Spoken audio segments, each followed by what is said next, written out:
مرد کی اگر پریشانیاں ختم نہ ہو رہی ہوں یا کاروبار میں نقصان ہو رہا ہو تو گھر میں ایک دفعہ اپنی بیوی کو دیکھ لیں، کہیں اس کے ساتھ ناانصافی تو نہیں ہو رہی۔ اگر آپ کی بیوی خوش نہیں ہے تو اللہ آپ کے ساتھ کیسے خوش ہو سکتا ہے؟ ایک لڑکی کا دل دکھ رہا ہے، وہ آنسو بہاتی ہے تو اللہ تو دیکھ رہا ہے۔ بیوی کبھی روتی ہے، بیوی کبھی بھی اپنے شوہر کی شکایت نہیں کرتی اللہ سے، لیکن اللہ اس کا ایک ایک آنسو دیکھ رہا ہے۔ غلط فہمی کا ازالہ صرف اس صورت میں ممکن ہے جب سامنے والے کے دل میں آپ کے لیے کوئی خاص مقام ہو۔ بیوی اپنے شوہر کو 4 طرح سے خوش رکھ سکتی ہے: اپنی دینداری سے، اپنے اخلاق سے، اپنے معاملات سے اور اپنے بناؤ سنگار سے۔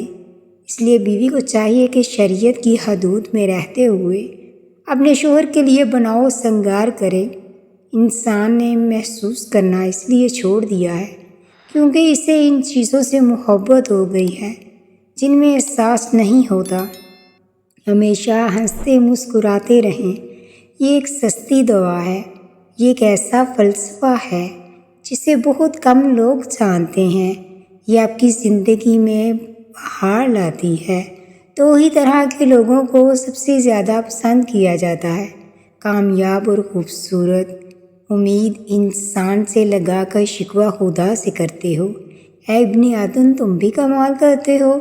کسی کو اس کے نام سے پکارنا اس کے دل میں محبت بڑھانے کا نام ہے۔ زندگی تو اپنے ہی قدموں پہ اچھی لگتی ہے، اوروں کے سہارے تو جنازے اٹھا کرتے ہیں۔ زندگی میں 2 چیزوں کی کمی انسان کو اذیت میں ڈالتی ہے: ایک رات کی نیند، اگر نیند نہیں تو چہرہ بگڑ جاتا ہے۔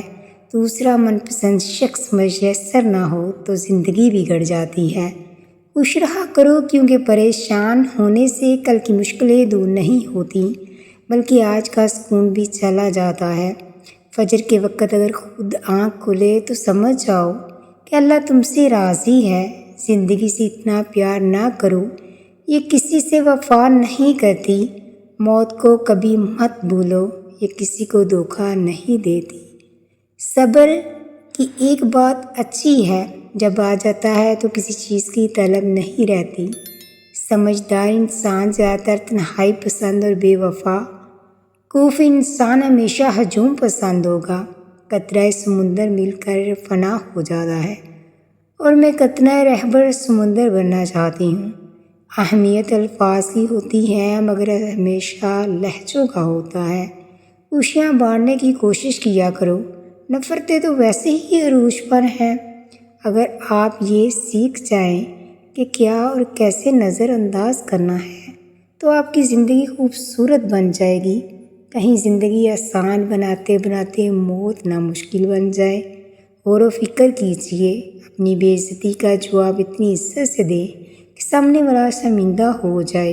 بعض اوقات بہت کچھ جاننے اور سمجھنے کے باوجود صرف رشتے قائم رکھنے کے لیے انجان بننا پڑتا ہے۔ حضرت علی رضی اللہ تعالیٰ عنہ فرماتے ہیں: انسان واحد ایسی مخلوق ہے جس کا زہر الفاظ میں ہوتا ہے۔ جو لوگ بہت زیادہ بولتے ہیں ان کے الفاظ کی قدر اتنی ہی کم ہوتی ہے۔ ہم دلوں کے دانے سے بھی سمجھ سکتے ہیں۔ امید ہمیشہ اچھی ہونی چاہیے لیکن اچھی کے ساتھ ہی چلنا پڑتا ہے۔ اعلیٰ زندگی کی 4 نشانیاں: نیک کردار، نیک نیت، نیک صحبت اور رشتوں کو وعدوں اور قسموں کی ضرورت نہیں ہوتی۔ چھوڑنے والے قسم کھا کر چھوڑ دیتے ہیں اور نبھانے والے بغیر باتوں کے رشتے نبھاتے ہیں۔ آپ شیشے میں جتنے زیادہ خوبصورت نظر آتے ہیں اس سے 3 گنا زیادہ لوگوں کو نظر آتے ہیں۔ جو لوگ کہتے ہیں پیچھے مڑ کر نہیں دیکھنا چاہیے، غلط کہتے ہیں۔ بار بار دیکھنا چاہیے تاکہ اپنی اوقات یاد رہے کہ کہاں سے چلے تھے اور کہاں تک پہنچ گئے۔ صرف 2 لوگ آپ کو صحیح سمجھ سکتے ہیں، ایک وہ جو آپ کے حالات سے گزرا ہو اور دوسرا وہ جو آپ سے شدید محبت کرتا ہو۔ خاموشی سے بڑا کوئی جواب نہیں ہوتا لیکن خاموشی سے بڑا کوئی عذاب بھی نہیں ہوتا۔ جب مرد کی عورت میں دلچسپی کم ہونے لگے اور عورت کو وقت نہ دے تو عورت کو چاہیے وہ 2 کام کرے: مرد کو کچھ وقت کے لیے اکیلا چھوڑ دے اور خود پر کام کرنا شروع کر دے۔ مرد سے اپنی قدر کروانی ہے تو مرد کے سامنے ایک کھیل کھیلو، مرد کے سامنے بے بسی کا اظہار کرتی رہو۔ عورت سے محبت بہت سے مرد کرتے ہیں، مگر محبت کے ساتھ ساتھ عزت بہت کم مرد دیتے ہیں۔ ناظرین، ویڈیو اچھی لگی ہو تو میری ویڈیو کو لائک، شیئر اور کمنٹ کرنا نہ بھولیں۔ شکریہ۔